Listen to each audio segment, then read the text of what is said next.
grupo nila Zoro tuluyan ng nakababa sa Egghead Island. Bali nag-umpisa nga itong chapter 1120 sa isang backstory, specifically 26 years ago. So itong timeline nga na to 4 years bago maganap ang Ohara Incident. At speaking of Ohara Incident, ipinakita nga sa atin itong sila Professor Clover at Vegapunk sa Punk Hazard. Ito nga yung moment kung paano nagkakilala itong dalawa na to. Ipinakita ngang nanghihingi ng tulong itong si Professor Clover kay Vegapunk para sa pag-aaral niya patungkol sa Void Century na tinanggihan naman ni Vegapunk since sa mga oras nga na to hawak na siya ng world government kaya hindi nga daw siya pwedeng mag-leak ng information. Dagdag pa nga ni Vegapunk na wag na daw pakailaman pa ni Professor Clover ang history. At dito biglang ang nag-open up si Clover para sa tsansang mabago ang isip ni Vegapunk. Sinabi nga niya na itong pagpupush daw niya sa pag-aaral patungkol sa Void Century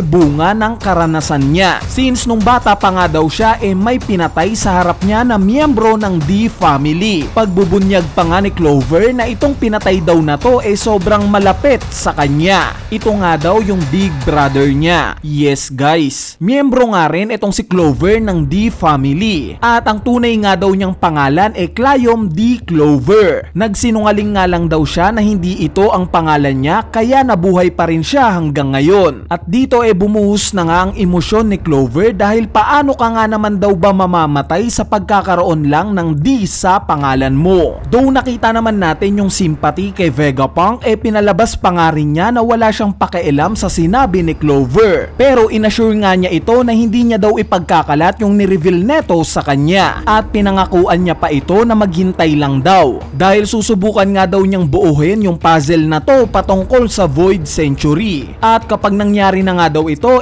wala silang magagawa. Sa sumunod na panel naman biglangang tumalon yung backstory 22 years ago. Sa mga oras nga na to kakatapos lang ng nangyaring Ohara Incident. Ibinalita nga ito kaagad ni Caesar the Clown kay Vegapunk. Si Vegapunk naman nakita nating naging malungkot sa balita na to hanggang sa ipinakita na nga yung scene ng pagdalaw niya sa Ohara. Dito nga ipinakitang umiiyak siya. Ramdam nga natin sa mga oras na to yung paki niya sa kagustuhan ni Clover na tuklasin ang katotohanan patungkol sa Void Century. At dito nabalik na nga yung scene sa current timeline sa continuation ng announcement ni Vegapunk. Dito nga nagbibigay ng statement si Vegapunk patungkol sa history at katotohanan. Habang nangyayari nga ito ipinapakita sa background yung Baratie, Tequila Wolf at itong si Nico Robin. Yes, finally nga nakikinig na itong si Robin sa revelations ni Vegapunk. At base nga sa mukha niya mukhang alam nga niya na itong tinutukoy ni Vegapunk sa announcement niya yung dati niyang tatay-tatayan na si Professor Clover. Sa kabilang banda naman biglang ang nalipat yung scene sa itaas ng Egghead Island. Ipinakita ngang ready nang umalis itong grupo nila Zoro. Pero hesitant nga silang simulan na itong Coup de Burst since nasa malapit pa nga rin itong si Gorosei Nasujuro. Inexplain nga ni Lilith na delikado silang umalis kung madidisrupt lang sila netong si Gorosei Nasujuro since babagsak nga daw sila sa lupa at hindi sa dagat. At habang sinasabi nga ito ni Lilith biglang dumating itong si Atlas. Sinuntok nga niya bigla itong si Lilith out of nowhere. Nung makita nga ito nila Zoro at Usopp gulat na gulat sila. So inexplain naman ni Atlas kung ano yung purpose neto. At ito nga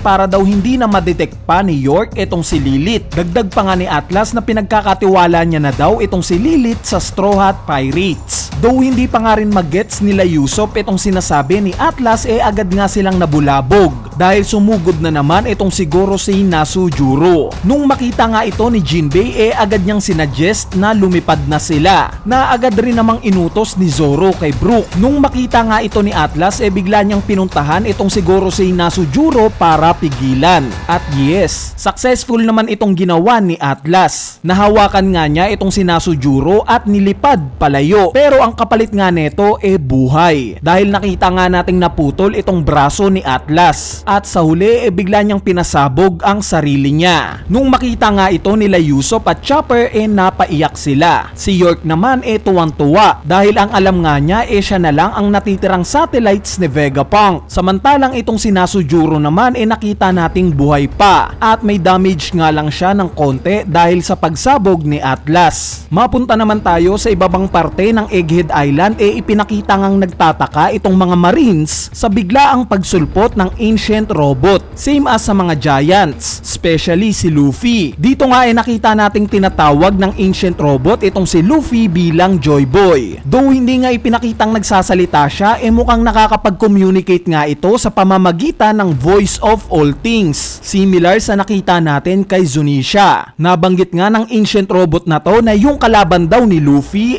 kalaban niya na rin. Pwede nga daw siyang lumaban ulit sa side ni Luffy. So itong statement nga na to kinaklasify pa rin niya si Luffy bilang Joy Boy. At sa huli ipinangako nga ng ancient robot na poprotektahan niya daw itong si Luffy. Nung mapansin nga ng mga Giants na mukhang kaalyansa nila itong ancient robot tuwang-tuwa sila. Hanggang sa nag-umpisa na nga uling umatake itong mga Gorosei. Ang una ngang umatake itong si Gorosei Jupiter, which is ika-counter nga dapat ito ng ancient robot sa pamamagitan ng isang rocket or laser na lalabas sana sa kamay niya. Pero mukhang dahil nga sa matagal na siyang hindi gumagana nag-fail nga itong counter attack niya. Kaya naman napuwersa na nga lang siya na dumipensa at nag-cause nga ito ng pagkakawala ng isang braso niya. Since matagumpay nga itong nakagat ni Gorosei Jupiter. Sa kabilang banda naman nag-umpisa na nga ring umatake itong si Gorosei Saturn. Bigla nga siyang tumalon papunta sa barko ng mga Giants. At ang una nga niyang napansin dito as usual, sila Kuma at Bonnie. Mabalik nga sa ancient robot nakita nating sumugod na rin papunta sa kanya itong si Gorosei Mercury. At yes, dalawang Gorosei na nga ngayon ang kaharap ng ancient robot. So tanggap nga ng ancient robot na nangangalawang na siya. Kaya naman nanghingi nga siya ng permission bigla kay Luffy kung pwede daw ba niyang gamitin yung isang bagay. Bali hindi nga in-specify kung ano itong gamit na tinutukoy ng ancient robot, pero I assume na isa itong sacrificial weapon gaya ng ginamit ni Atlas. At sa huling panel nga ng chapter na to ipinakita itong si Vegapunk kung saan nabanggit nga niya na yung dating Pirate King daw na si Goldie Roger miyembro din ng D family. At dito na nga nagtatapos itong chapter 1120. Bali yung analysis nga ng chapter na to gagawa na lang natin ng separate video. Bali sana nga ina-enjoy nyo itong latest chapter ng manga na chapter 1120. So yun lang, peace!